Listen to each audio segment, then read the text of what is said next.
La emoción de la aventura nos fascina a todos. Y las posibilidades están limitadas solo por nuestra imaginación.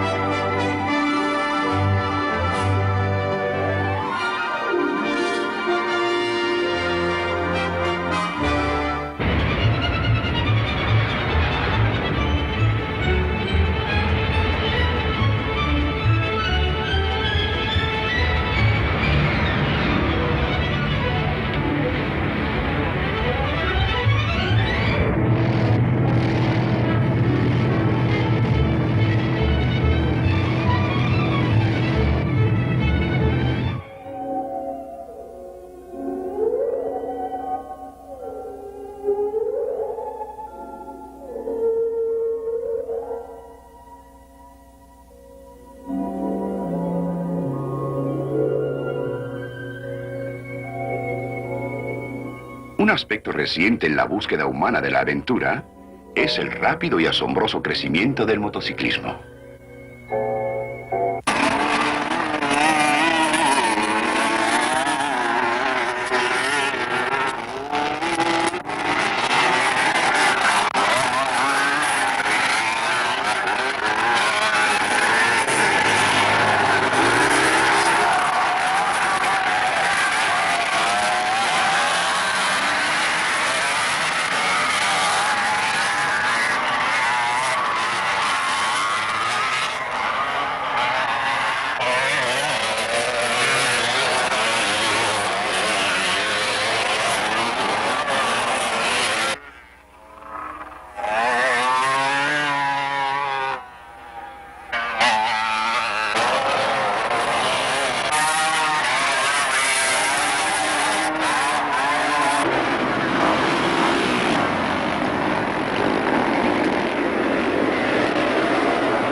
A través de los años hemos explorado juntos muchos campos en una búsqueda sin fin de conocimiento y aventura.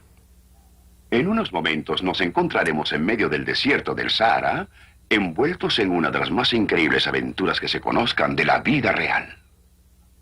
Nuestro guía será Dick Ewing, un importante miembro del personal que colabora con el Instituto Científico Moody. Dick, ¿qué fue lo que te hizo cruzar el desierto del Sahara en una motocicleta?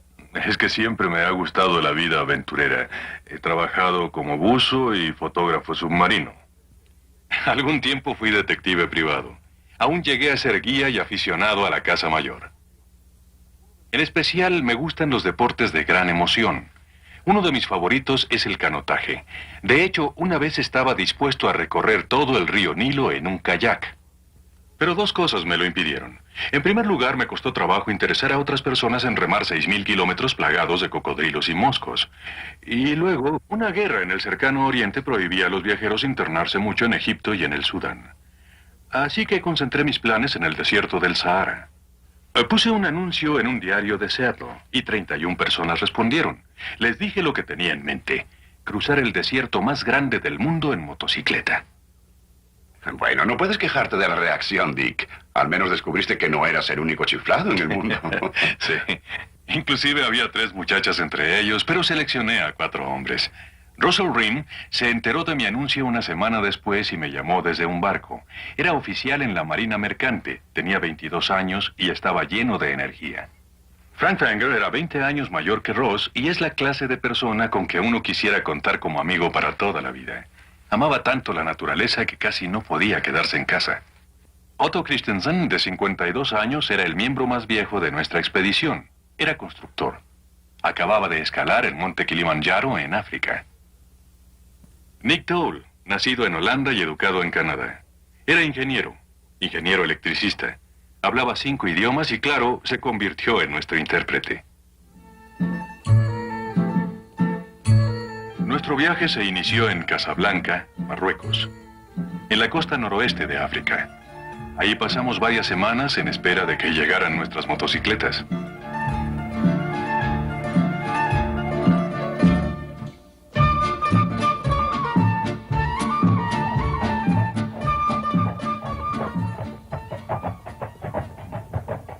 Por fin un día llegaron y la embajada norteamericana nos facilitó su patio para que pudiéramos armarlas.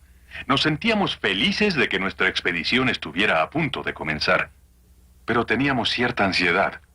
Nos dábamos cuenta de que nos esperaba lo desconocido y tal vez algunos peligros. Nuestras motos iban cargadas al tope. Cada una llevaba cerca de 80 kilos, más que el peso mismo de la motocicleta. Aún en buen pavimento, la carga era tan incómoda que se hacía casi imposible mantener las motos en equilibrio. El primer día de recorrido hubo 7 caídas. En una de ellas, Otto se rompió el pulgar derecho. Al finalizar ese primer día nos sentíamos agotados y apenas habíamos recorrido 125 kilómetros. Por fin llegamos a un mercado primitivo en las montañas Atlas. Allí pensábamos encontrar a alguien que atendiera el pulgar de Otto, y la única persona que encontramos fue a la hechicera de la aldea. Lo primero que hizo fue darle un tirón al pulgar del pobre Otto, que por poco se desmaya. La incapacidad de Otto nos dio una excusa para hacer un poco de turismo.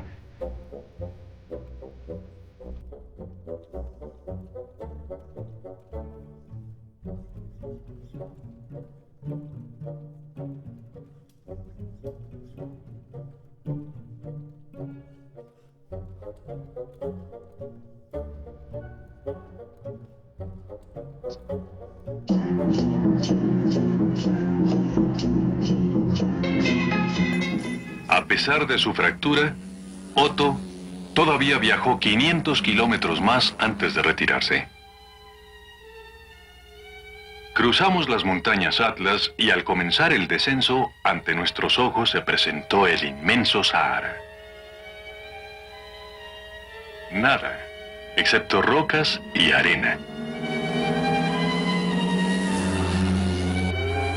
Kilómetro tras kilómetro de árida desolación. La superficie se ve lisa, pero bajo la arena hay rocas que pueden torcer la dirección y hacer volar la motocicleta. Hay que luchar constantemente por mantenerla firme. Durante casi todo el viaje trazamos nuestra propia ruta. En la mañana nos orientábamos con la brújula y partíamos hacia un punto en el horizonte.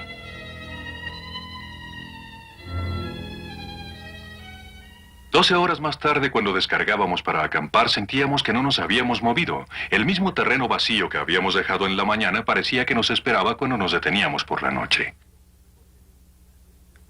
Dick, ¿cuántos kilómetros recorrían en un día? Intentábamos que nuestra meta diaria fuera un pozo. Esos pozos generalmente están a 150 kilómetros el uno del otro. 3 días a lomo de camello. Algunos días eran tan difíciles que apenas recorríamos de 40 a 50 kilómetros.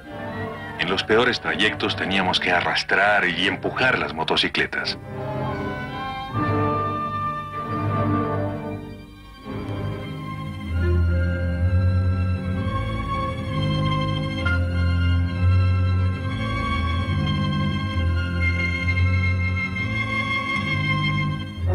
En el día hacía un calor inmisericorde. Por la tarde la temperatura de la arena se elevaba a más de 80 grados centígrados. Los neumáticos eran los que sufrían, pero no eran las únicas víctimas. Había señales muy claras de que el desierto rara vez pierde la batalla. Dick, ya que una de tus finalidades principales era filmar tus experiencias, los constantes contratiempos les habrán estorbado bastante. Sí, y añade a eso que el gobierno de Argelia creyó que éramos espías. Pusieron tantos peros que era casi imposible tomar fotografías. Yo he volado en un pequeño biplano a través del desierto del Sahara y sé por experiencia personal que los lugares para cargar combustible son escasos. ¿Cómo fue que lograron mantener las motos abastecidas de gasolina? Fue uno de nuestros mayores problemas. Hicimos un recorrido de más de 750 kilómetros entre dos puntos de abastecimiento. Un tanque en que solo caben 10 litros, el problema es serio, en verdad. Llevábamos todo el combustible que podíamos en recipientes de plástico. La verdad es que fue la pérdida de esta reserva de combustible la que provocó la primera crisis de vida o muerte. En ese momento llevábamos unos 1000 kilómetros recorridos. Cruzábamos un terreno rocoso cuando de pronto 2 de nuestros bastidores se rompieron por fatiga metálica. Nuestros recipientes se rompieron también y las reservas de gasolina desaparecieron en la arena. Mientras reparábamos los bastidores, nos dimos cuenta de que realmente era precaria nuestra situación. Reuniendo toda la gasolina que quedaba en las motos, solo había suficiente para que una de ellas recorriera 50 kilómetros. El gobierno de Argelia nos había advertido muchas veces que nunca llegaríamos. Ya se habían hecho más de 100 intentos por cruzar el Sahara en motocicleta y ninguno de ellos con éxito. Es más, algunos en el intento habían muerto. Así que, desesperados, hicimos lo único que se nos ocurrió. Con la cabeza inclinada me puse a orar. Nunca antes me había enfrentado a una crisis en la que tuviera que pedirle un favor a Dios. Pero ahora le supliqué que nos enviara ayuda. Cuando abrí los ojos, vi a menos de 300 metros un camión del ejército argelino. Los soldados se detuvieron, nos dieron agua y gasolina y nos llevaron a un fuerte. Esa misma tarde le preguntamos al comandante con qué frecuencia patrullaban los camiones esa zona y respondió, cada 60 días. Eso nos dio bastante en qué pensar. Es asombroso orar y luego abrir los ojos y ver la respuesta a esa oración. Nick nos abandonó en este punto y regresó a la costa con una caravana. Frank, Ross y yo luchamos durante muchos días con la arena suelta.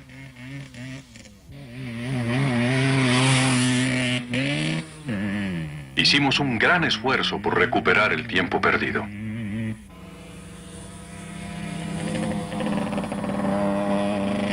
Finalmente llegamos a un oasis. Era maravilloso volver a estar con gente. Fue aquí donde conocimos al representante oficial del Departamento de Turismo argelino para el centro del Sahara. Éramos los primeros turistas que veía en los 2 años y medio que llevaba en el puesto. Nuestra llegada fue motivo para una ceremonia del té. Aunque habita una humilde choza, vive con bastante elegancia. Mientras tomábamos el té, su esposa preparó couscous, el platillo favorito de los árabes y los bereberes. Después de varias semanas de comida deshidratada, realmente apreciamos aquella comida caliente. Días más tarde nos encontramos con una caravana. Los nativos estaban intrigados con nuestros camellos de acero. Pero dudo que les interesara hacer un trueque. En gasto de combustible, la motocicleta no puede competir con el camello. Este puede resistir 8 días sin agua. Después de abandonar esta zona fue cuando viajamos por la región que quizás sea la más desolada del Sahara. Durante 5 días no vimos ni un solo ser viviente, ni insectos ni aves, ni siquiera huellas de camello. Era un verdadero paisaje lunar. En ese momento ya llevábamos 2000 kilómetros recorridos y yo iba al frente. Procuraba trazar una vereda entre las rocas. Creí que podría pasar entre 2 enormes peñas, pero no fue así. El recipiente que llevaba toda el agua que quedaba reventó. Y allí estábamos, viendo el lugar en que desapareció el agua. Supimos que solo 2 semanas antes, una pareja francesa en un vehículo de doble tracción se atascó en este mismo lugar. Murieron los 2. Teníamos este enorme mapa del África del Norte. Localizamos el lugar en que nos encontrábamos. Y Ross encontró un pozo, pero se hallaba a 150 kilómetros de distancia. Jamás lo podríamos alcanzar. Debido a la tremenda deshidratación, cada uno bebía casi 8 litros al día. Y sin agua, sabíamos que no duraríamos mucho. De nuevo pensamos que si no pasaba algún suceso milagroso, íbamos a morir. Así que hicimos lo único que quedaba. De nuevo oramos. Pensé que si una vez dio resultado, podría darlo otra vez. Cuando levantamos la cabeza, Ross sintió el impulso de mirar en su mochila. Al principio de nuestro viaje, compramos 42 mapas aéreos fotográficos.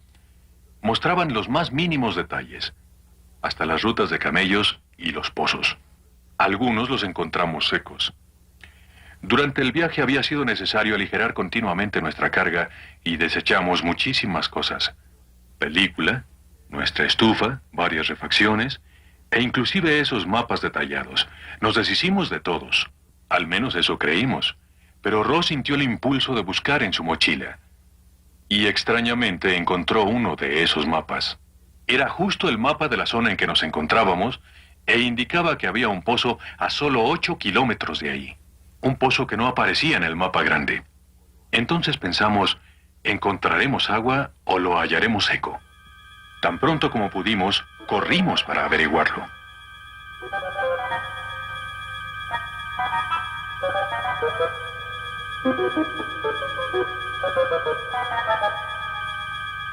Bajamos un cubo como a 25 metros y sacamos la mejor agua que habíamos probado en todo el viaje.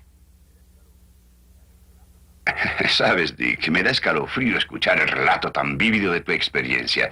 A ustedes debe haberles parecido extraordinaria. Oh, sí, claro que lo fue. Esa noche lo comentamos en el campamento. Pero todavía faltaban más de 3.000 kilómetros por recorrer y sabíamos que los problemas no habían terminado. 2 días después llegamos a Insala, un gran oasis en el cruce de 2 rutas de caravanas. Sabíamos que al salir de Insala tendríamos que viajar cerca de 800 kilómetros antes de conseguir más combustible. Esperábamos encontrar algún vehículo o caravana con rumbo hacia el sur que nos ayudara a llevar la mayoría de nuestro equipo. De ese modo podríamos llevar mayor cantidad de gasolina. Nos pasamos 8 días de infructuosa espera.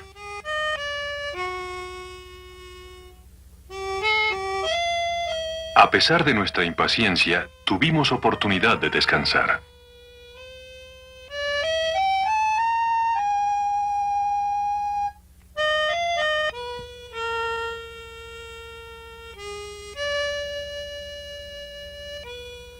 Yo tuve la oportunidad de leer y pensar.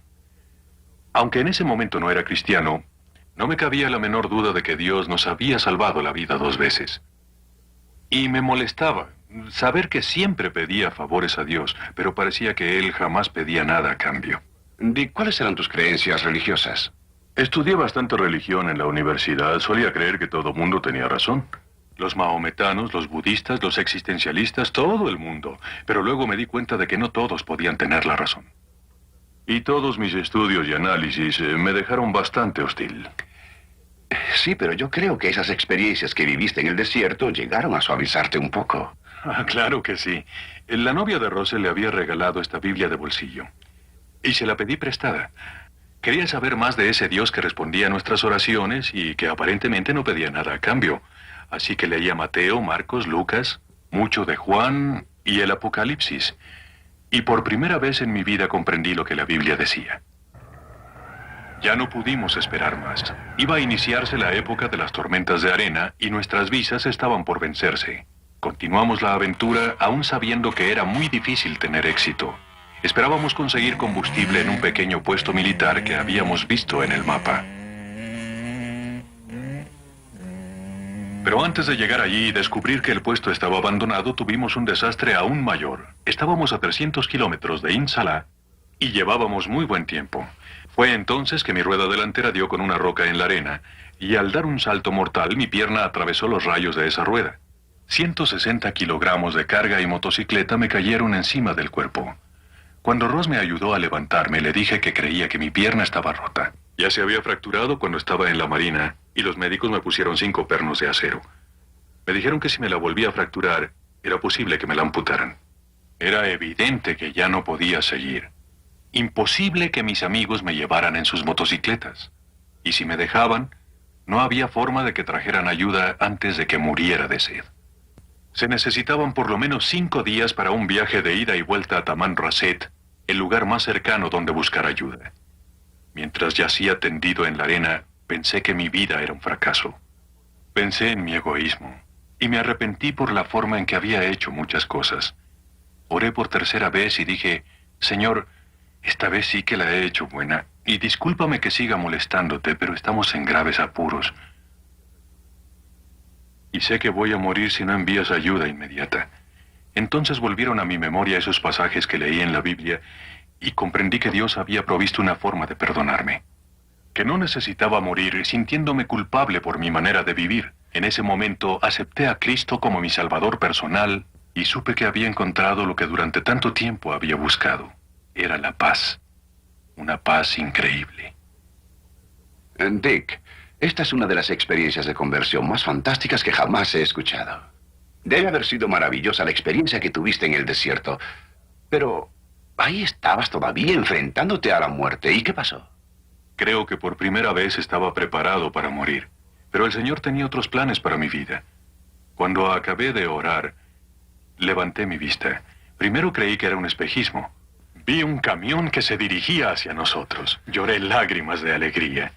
Me subieron a la cabina del camión y los siguientes 3 días me procuraron los cuidados más finos y amables.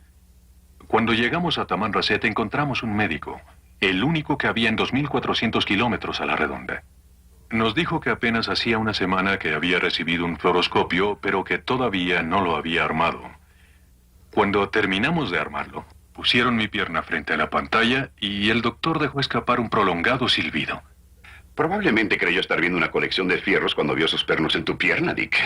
Yo también creo que así fue. Dijo que era un milagro que no estuviera hecho astillas, pero que sí tenía los ligamentos desgarrados. Buenas noticias al fin. No, desde luego que sí. Pero hubo una mejor noticia ese día. Mientras estaba en el dispensario, Ross recorrió el oasis y encontró a unos misioneros que hablaban nuestro idioma. Eso fue perfecto, porque yo tenía 1000 preguntas que hacerles respecto a mi encuentro con Cristo allá en el desierto. Y ya que no podía caminar y que en Tamanrasset no había muletas, Ross tuvo que llevarme a casa de los misioneros. Fue en Tamanrasset, un aislado oasis a mitad del desierto, donde Dick Ewen y Russell Rim descubrieron a 2 misioneros que los ayudaron a principiar su suprema aventura. Y estos nobles esposos, el señor y la señora Bagot, son tan importantes para Dick y para Ross que los trajimos ante ustedes para que ellos mismos les cuenten la increíble historia. Bien recuerdo aquel domingo por la mañana cuando estos viajeros llegaron a la misión. Bueno, ya antes nos habían visitado muchos viajeros, pero esto fue diferente. Un hombre cargaba al otro en las espaldas. Se veían muy graciosos. Bien, Ross, entonces tú eras el que cargaba a Dick. Oh, sí. Debido a su pierna lastimada, no podía caminar, pero sentía como si estuviera llevando otra carga. Ya en el desierto habíamos charlado y sabía que Dick era muy antagónico hacia la religión. Yo no sabía en qué conflicto nos encontraríamos al hablar con los misioneros. Yo también fui incrédulo. Había asistido a la iglesia, pero no tomaba las cosas muy en serio. No pensaba mucho al respecto. Así que cuando entramos en la misión, sentía que llevaba 2 cargas. Estaba ansioso de lo que iba a pasar. ¿Y qué fue lo que pasó, Dick? El señor Bagot explicó a través de la Biblia la maravilla que me acababa de suceder. Él me hizo entender que yo tenía un valor que jamás me había imaginado, que yo valía algo para Dios. Si Dios se preocupó por salvar mi vida 3 veces en el desierto, quería decir que yo le importaba. Y al leer la Biblia le dije al señor Bagot que yo no tenía nada que darle a Dios. Me respondió que Dios solo me quería a mí. Ross se marchó y dejó a Dick conmigo en la capilla. Y recuerdo que dijo, bueno, no sé dónde empezar, pero he desperdiciado 35 años de mi vida y de veras necesito a Dios. Así en la palabra de Dios le enseñé cómo Cristo había muerto por sus pecados y tuvimos unos momentos de oración. Le pregunté, ¿te gustaría orar? Él dijo, no, usted ore. Y cuando terminé de orar pude ver el gozo de Dios en su rostro y que había habido un cambio verdadero en su corazón. Fue maravillosa la forma en que usted me hizo ver la realidad de mi decisión por Cristo allá en el desierto. Pero no fui el único que salió beneficiado por su instrucción. Ross estaba tan cansado cada vez que llegábamos que decía, esperaré aquí a que termines para llevarte. Así que él recibió la misma instrucción bíblica que yo.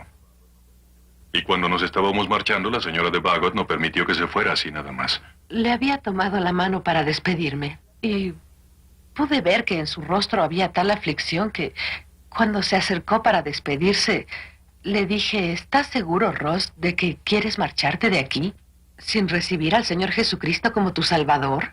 Y él dijo, no. yo quiero recibir al Señor Jesucristo como mi Salvador. Inclinamos la cabeza y tomé su mano con mis manos y ahí en ese momento aceptó a Jesús y le pidió que entrara en su vida.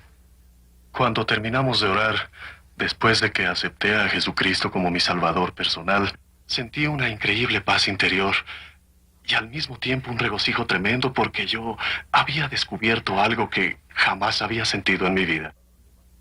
Señora de Bagot, usted se habrá emocionado cuando los vio partir. Sí, mi esposo los vio marcharse por la puerta de enfrente. Y fue asombroso porque cuando volví a la cocina y me encontré con nuestros hijos Esteban y Vera, estaban llorando de alegría. Porque no solo Dick había llegado a conocer al Señor Jesucristo como Salvador, sino que también Russell había aceptado a Cristo. Fue un acontecimiento de enorme significado el que estos dos jóvenes, en el centro del desierto del Sahara, por la providencia y misericordia de Dios, llegaran a conocer a Jesucristo como su Salvador personal. Y ahora salían con un nuevo propósito. Salían a la más grande aventura de su vida, por Cristo y en su servicio.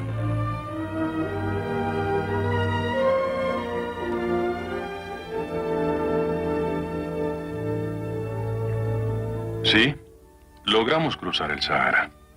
Viajamos 5.500 kilómetros y pasamos por experiencias inolvidables. Pero para Ross y para mí, lo más importante fue que encontramos a Dios. No a una vaga abstracción, sino a un Dios personal. A un Dios que entra en nuestra vida diaria en una forma práctica. Y ahora, por primera vez, nuestras vidas tienen un verdadero propósito. Pero usted no tiene por qué ir a los extremos que yo fui. Dios lo encontrará ahora mismo, en este preciso instante. Y esto se lo digo por experiencia propia. Si usted encomienda su vida a Cristo, también usted habrá experimentado la suprema aventura.